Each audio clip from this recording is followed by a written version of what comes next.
O mesmo Espírito Santo, o mesmo Deus que me trouxe você também aqui. E é um desejo ardente de Deus, também meu, que você saia daqui hoje com a decisão tomada. Nós vamos conversar um pouquinho aqui sobre uma temática bem atual. O título do sermão é esse: o cristão contemporâneo, entre a fé e a influência do mundo. O cristão contemporâneo. Na classe dos adolescentes, também nós trocamos uma ideia lá um pouco sobre esta temática. A nossa lição de adolescente, essa semana, ela veio trabalhando sobre essa temática, a normalidade que está se tornando as coisas, não somente a nível Brasil, mas a nível mundial, né? Quando a gente fala nível mundial, passa em nossa cabeça a globalização, né? A globalização de ideias, de comportamento, de atitudes, que está se tornando comum no mundo. Por último, alguns aqui têm conhecimento que será a unificação da moeda, né? Que também tem a ver com todo o plano aí global.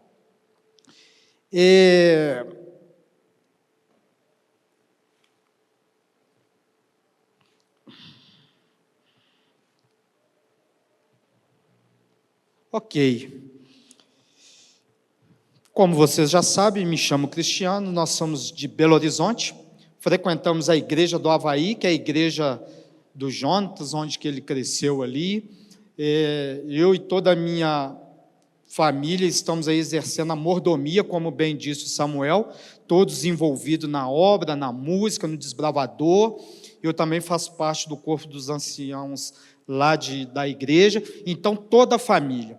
Desde quando eu e minha esposa tomamos a decisão de servir a Deus, nós dedicamos todo nosso tempo, parte do nosso tempo, da nossa saúde, do nosso intelecto, da nossa finança, na obra do Senhor. E Deus é maravilhoso. Deus é maravilhoso. Eu gostaria de que vocês visualizassem essa imagem aqui.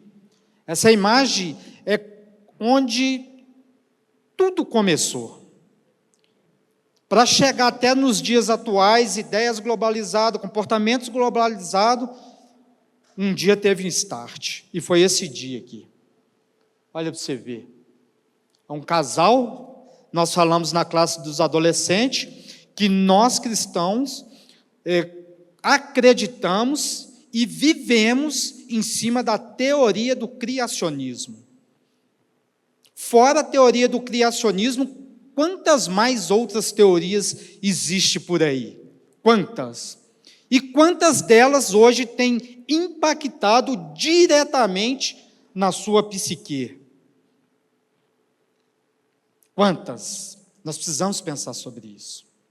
Eu gostaria de convidar vocês a abrirem a Bíblia em Gênesis, capítulo 3. Vamos ler aqui, Gênesis 3.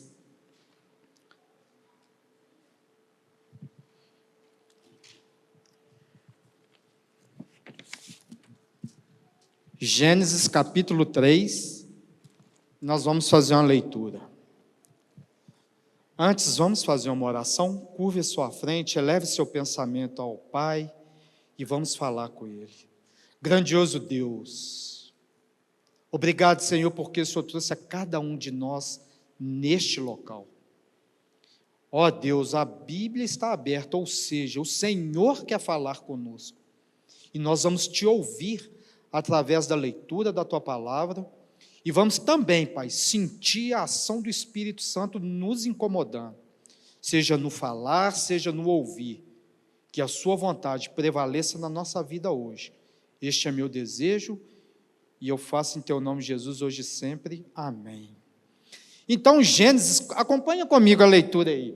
Gênesis, capítulo 3, versículo 1 a 7. Vocês estão vendo bem destacado ali, relatividade. relatividade. Hoje nós vivemos em uma sociedade que relativiza tudo, tudo. E aí a gente precisa entender como que surgiu essa ideia, né? Aí Gênesis 3 começa assim, versículo 1. Mas a serpente, mais sagaz que todos os animais selváticos que o Senhor Deus tinha feito, disse à mulher: é assim que Deus disse, não comereis de toda a árvore do jardim? Respondeu-lhe a mulher: do fruto das árvores do jardim podemos comer, mas do fruto da árvore que está no meio do jardim, disse Deus: dele não comereis, nem tocarei nele, para que não morrais. Então a serpente disse à mulher: é certo que não morrereis, porque Deus sabe que no dia em que dele comerdes, se vos abrirão os olhos, e, como Deus, serei conhecedores do bem e do mal. Vendo a mulher que a árvore era boa para se comer, agradável aos olhos, e a árvore desejável para dar entendimento, tomou-lhe do fruto, e comeu e deu também ao marido, e ele comeu.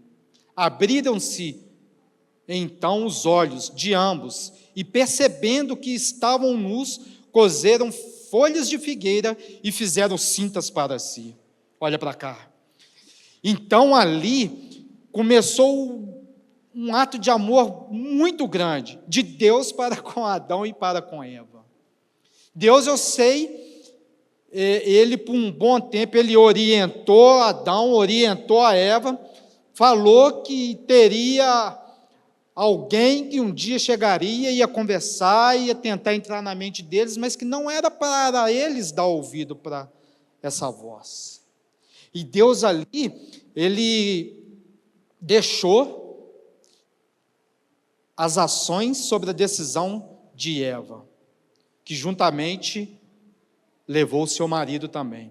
Ele também tinha poder de escolha. Nós vamos aprender isso aqui. E Eva ali tomou a decisão, comeu do fruto, e os olhos se abriram, e aí eles se tornaram conhecedores do pecado, da maldade. Então Deus, esse Deus maravilhoso ao qual nós servimos, é um Deus de amor, e aí a prática de amor. Era muito cômodo para Deus ter robozinhos, né? Faça isso, não faça aquilo, ou faça isso, e continua fazendo assim, pare com isso. Deus manipulando, né? Mas Deus não é esse Deus carrasco. Ele deixou que a Eva decidisse, que Adão também, e com isso surgiu essa teoria aí, ó, teoria da relatividade. No campo da física, Einstein fala um pouco sobre isso, mas nós estamos aqui preocupados com o campo filosófico e o religioso. Teoria da relatividade. Hoje se relativiza tudo. E aqui nós vamos ver 4 passos que têm nos fortalecido diante do que é certo, ou também têm nos tirado do caminho do que é correto. 4 passos. O primeiro é esse: você está escolhendo, mesmo que sem perceber. Lá em Gênesis 3:6, quando Eva viu para a árvore, olhou o fruto, olhou para o fruto, viu que era desejoso, o que ela fez? Se apropriou. Ela ouviu, a serpente chegou, ela deu ouvido, Deus já tinha orientado. Ela refletiu, ela desejou e ela escolheu morder do fruto. Ela que fez isso, ela escolheu, a decisão foi dela, não foi de Deus, não foi do diabo, da serpente no caso, né? E olha para você ver, hoje acontece o mesmo. O que você assiste? Qual série que tem aquecido o seu coração, jovem, adolescente? Para os adultos, ainda sempre eu ouço alguém falando das telenovelas, né? O que você tem assistido? Os telejornais, sensacionalista, né? O que eles estão colocando na mente da massa, da população? O que você tem assistido? Será que isso tem a ver ou não com as minhas decisões cotidianas? Você está dando ouvido? Você está vendo? que vocês têm assistido? O que você tem ouvido? Qual é a sua playlist no Spotify? O que você tem ouvido através das rádios, dos meios de comunicação? O que você tem ouvido? Tem enaltecido, engrandecido a Deus? Tem fortalecido você para que tomes decisões corretas? O que tem ouvido? E o ambiente que você vive? Hoje, mais cedo na classe, nós comentamos ali, quando os jovens estão no mundo acadêmico, na escola, está envolvido ali com jovens, pensamentos de diversas maneiras. E qual é o ambiente que você tem frequentado? O ambiente que você vai, ele é desejoso ao seu coração? O ambiente que você vai, primeiro você consulta a Deus, se Ele vai estar lá com você? Ou você só vai? Ambientes, música, o que eu vejo. A gente precisa estar atento por isso. Eva ouviu, Eva olhou, e Eva permaneceu no ambiente. Ela ficou ouvindo a serpente. Ela tinha que sair e fugir. Olha só, o segundo passo é o perigo de viver no automático. Isso é perigoso. Hoje, nós somos fortemente influenciados por uma coisa chamada o quê? Algoritmo. Conhecem algoritmo? Sim ou não? Olha que interessante, ontem quando nós chegamos aqui, e lá na casa do Jonas, a minha menina foi abrir o Instagram e tal, foi dar uma olhada, já começou a chegar o quê? Informação de onde? Daqui, dos pontes de Curitiba, das comidas, lojas, olha que legal. Nós acabamos de chegar, na hora que ela olhou, eles já estavam o quê? Bombardeando ela. Aí minha esposa brincou, nossa, a gente não pode nem falar nada, né? Falou alguma coisa, já está. E é assim, olha para você ver. E isso tem impactado fortemente nas nossas mentes. Muitas das vezes a gente fala, toma decisões no automático. Uma mídia que despeja violência, todos os tipos de atrocidades.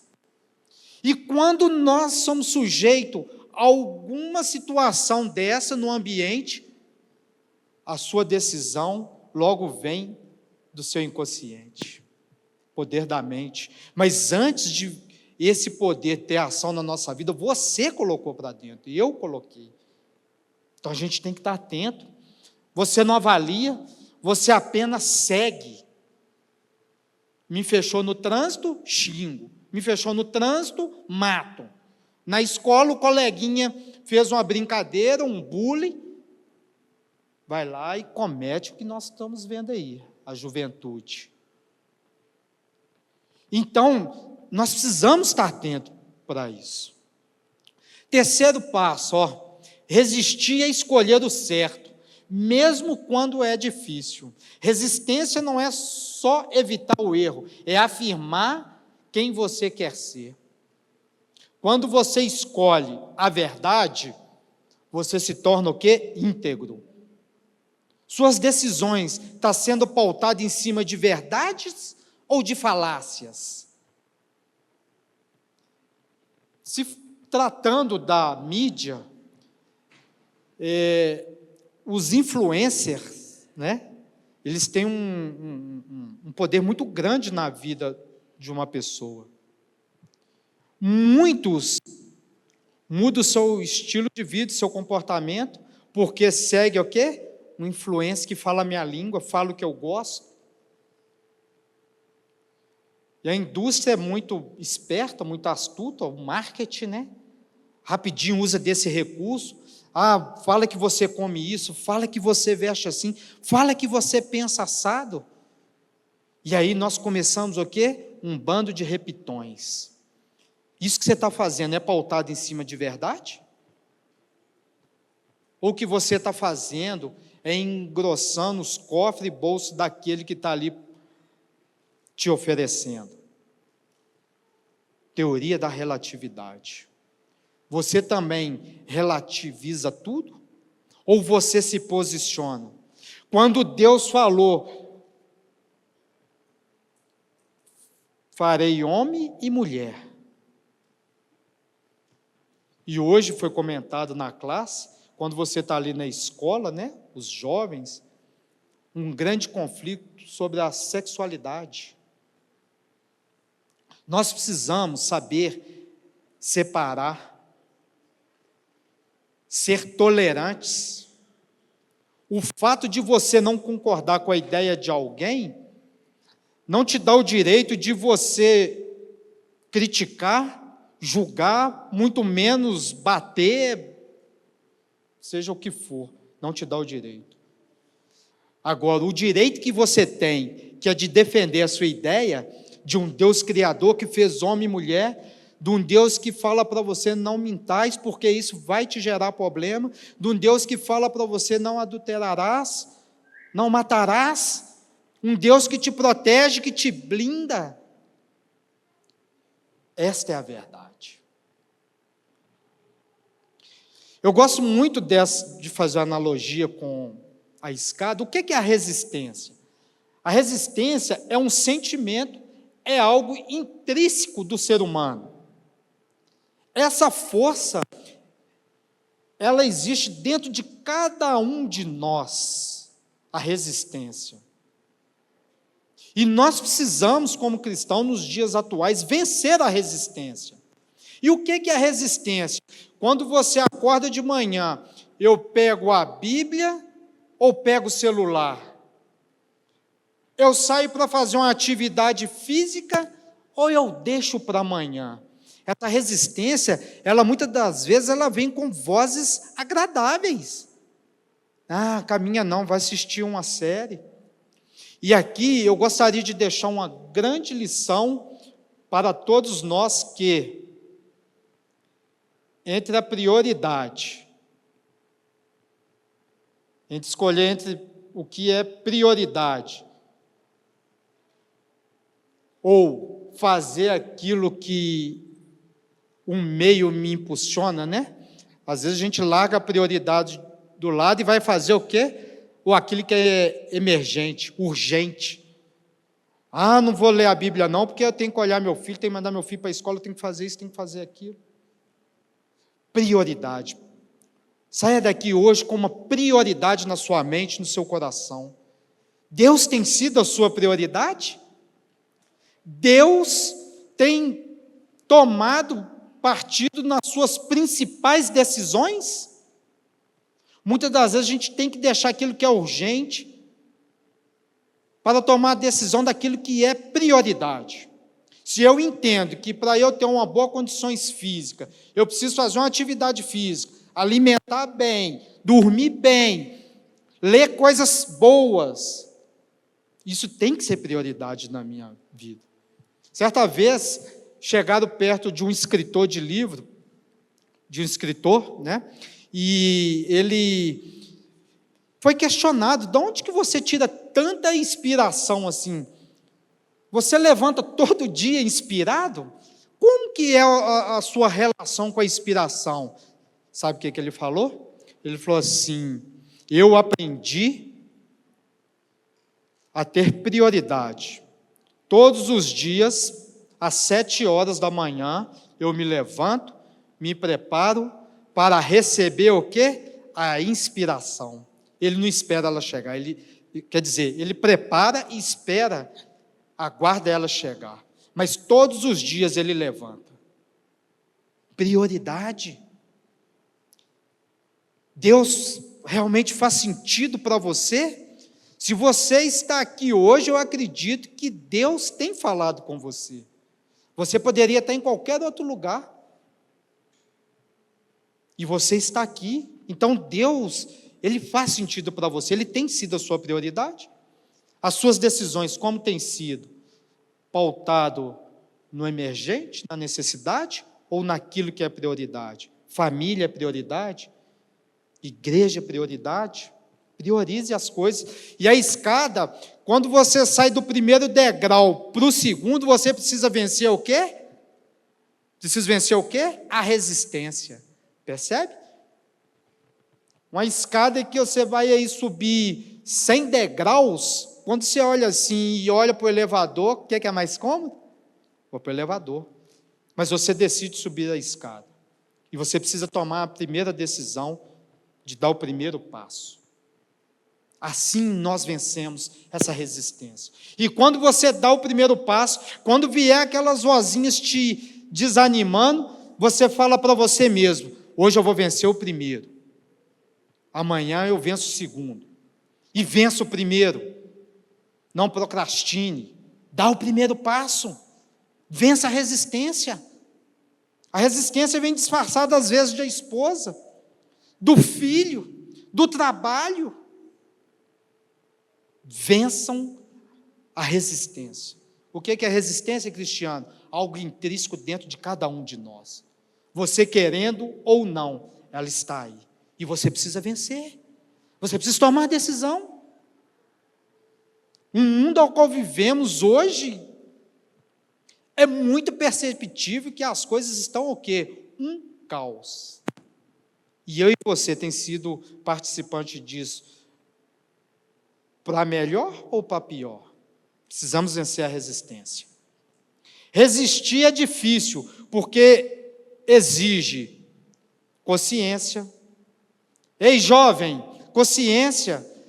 Quando é te ofertado, jovem, às vezes você tem uma experiência, às vezes no campo do álcool, da droga, do sexo, de algo ilícito, de jogos. Você precisa estar consciente daquilo que você está fazendo, porque a consequência, ela vai surgir. Consciência. Toma as decisões pautado na sua consciência a partir daquilo que é certo. Decisão, coragem. Para vencer a resistência, tem que ter coragem. Tem que falar: eu quero.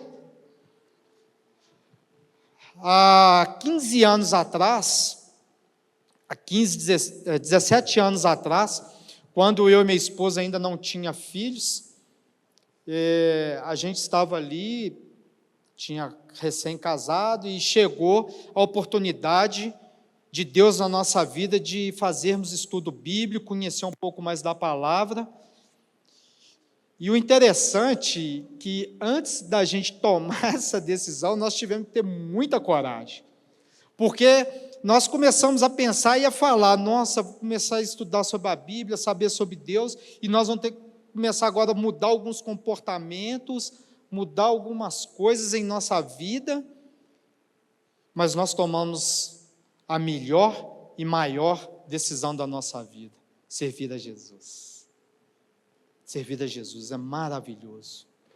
Vencemos a resistência. 4, você não precisa resistir sozinho. Em 1 Coríntios 15, 21, 22, lá vai falar o quê? Abra sua Bíblia aí, 1 Coríntios 15, 21, 22. Aí está falando assim, por um homem só entrou o quê? O pecado. Mas também por um único homem entrou o quê? A salvação. Está difícil? Vai ser difícil. Vai ser difícil. Mas lembre-se, você não está só. O Espírito Santo vai estar contigo. Jesus vai estar contigo. Jesus já fez aquilo por mim e por você que precisava ser feito. Pagou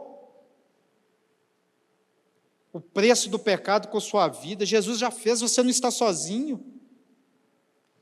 Deus te chama a cada manhã, a cada dia. Deus te orienta. Deus te fortalece.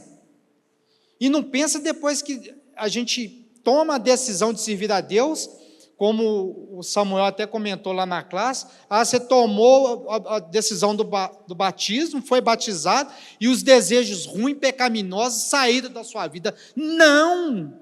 Não é isso não! Nós lutamos diariamente, constantemente, com os nossos desejos,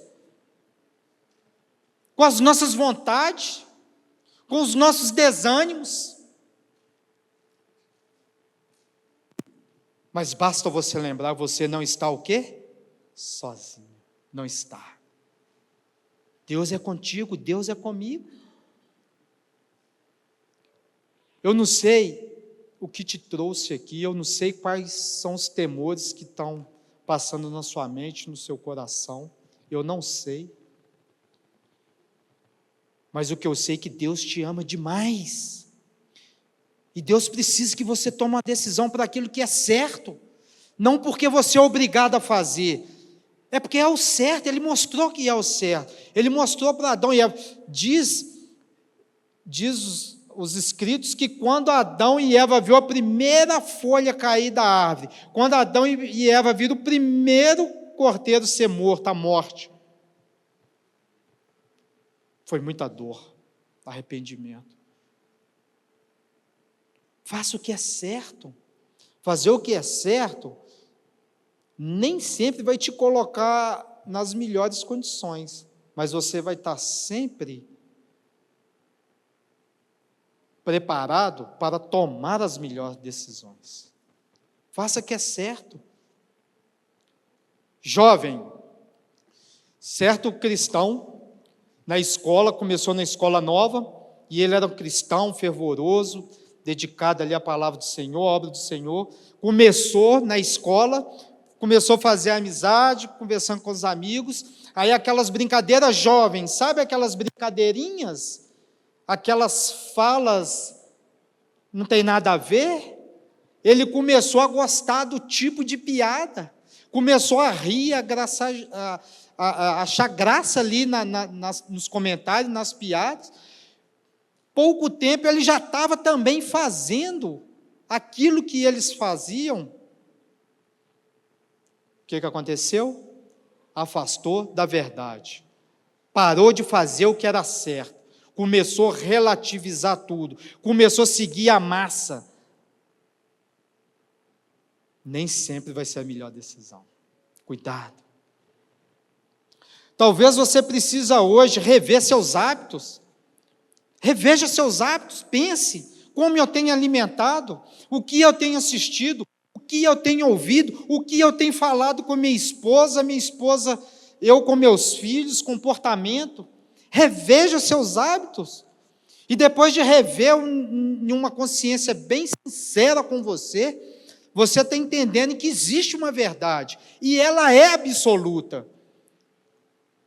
E também existe a relatividade, porque Eva se instituiu relativa, ela relativizou. Existe também. Opte pelo que é certo, pela verdade. Olha para você ver, retoma a sua vida espiritual. Eu não sei se hoje tem alguém aqui que nos visita a primeira vez, eu não sei o contexto, não conheço ninguém, não sei o porquê que você veio cá, mas saiba que nós também temos uma vida espiritual, e nós prestaremos conta dessa vida espiritual. O mundo não é passageiro, o mundo não é só isso. Eu não tenho que estar aqui gastando minhas energias só em adquirir bens, só para passear, só para comer o que eu quero, vestir o que eu quero, acompanhar a moda, trocar meu telefone, usar uma roupa de grife, de marca. Não é para isso, amados. Não é para isso, nós temos uma vida espiritual. Hoje é comprovado, através da arqueologia, nós temos muitas informações que Jesus mudou a história desse mundo. Está difícil? Está difícil? É difícil? Vai ser difícil? Mas usa desse recurso aí, ó. Ore a Deus. Seja sincero com você. Sim, sim, não, não. Tome a decisão. Eu não sei qual decisão que você precisa tomar. Uma decisão no campo financeiro? Como anda as suas finanças? Como anda as suas finanças? Lá na igreja do Havaí, a gente está passando lá por uma situação assim, triste, de irmãos que têm conhecimento, têm orientação financeira e entraram numa situação assim, triste, dentro da igreja, orientado. Mas o que será que ele deu ouvido? Acompanhar a moda? Trocar o carro? O irmão, de uma decisão errada, ele chegou numa dívida absurda, comprometendo sua família, sendo ameaçado de morte e desonrando o nome de Deus. Desonrando. Nós temos orientações, amados. Tome a decisão, reveja seus atos, seus hábitos. Está difícil, ore, busque a Deus, Senhor, me mostre, Ele te fala, mas seja sincero. Toma a decisão. Você está esperando o quê? Conhecer mais o quê? Ver mais o quê? Tome a decisão porque é certo. E Deus vai te honrar. A lição dessa semana nós debruçamos sobre esse tema de Gálatas 5:1, que diz aí, para a liberdade foi que Cristo nos libertou. Permanecei, pois, firmes, e não vos submetais de novo a jugo da escravidão. E olha só essa frase que diz, você não se torna quem deseja, você se torna quem decide ser diante de Deus todos os dias. Hebreus 12:14 fala: buscai a paz com todos e a santificação todo dia. Clame a Deus, pede força e nós venceremos. Oremos. Grandioso Deus, Pai de amor, de misericórdia, como foi cantado aqui, Senhor, a tua graça basta, e o Senhor já pagou para nós, com seu sangue derramado na cruz, que nós possamos aceitar essa graça, Pai. O único meio de salvação é crer, aceitar, decidir estar do seu lado todos os dias, todos os momentos. Que o Senhor possa abençoar essa comunidade. Abençoe o pastor Samuel junto com a sua esposa, a Gabriela, os demais líderes que aqui estão. Abençoe, Pai, derrama bênçãos sem medida neste local. Abençoe o Jonatas, a Ana Carolina, que tem também atuado na sua obra. Abençoe a vida deles. Abençoe a vida de cada um, Pai, que aqui chegou, que cada um de nós possamos sair daqui, Pai, com a decisão tomada de ouvir somente o que é certo, ouvir o Senhor, para que no dia a dia as nossas ações, como já dizia o apóstolo Paulo, nós somos uma carta aberta. Se preciso for, que abrimos a Bíblia, mas se não, que o nosso testemunho de vida fale por si só. Nos abençoe a ser esses cristãos, o remanescente fiel do Senhor. O Senhor virá buscar uma igreja, um povo, que faz e atende unicamente a sua vontade, como Jesus falava, enquanto aqui esteve, fazia o que o Pai mandava. Assim deve ser a nossa vida diária. Nos abençoe, nos leve para os nossos lares em paz, em segurança, enche o nosso coração dessa paz, dessa graça salvífica. É o meu desejo, e assim eu faço em nome de Jesus, hoje e sempre. Amém. Obrigado.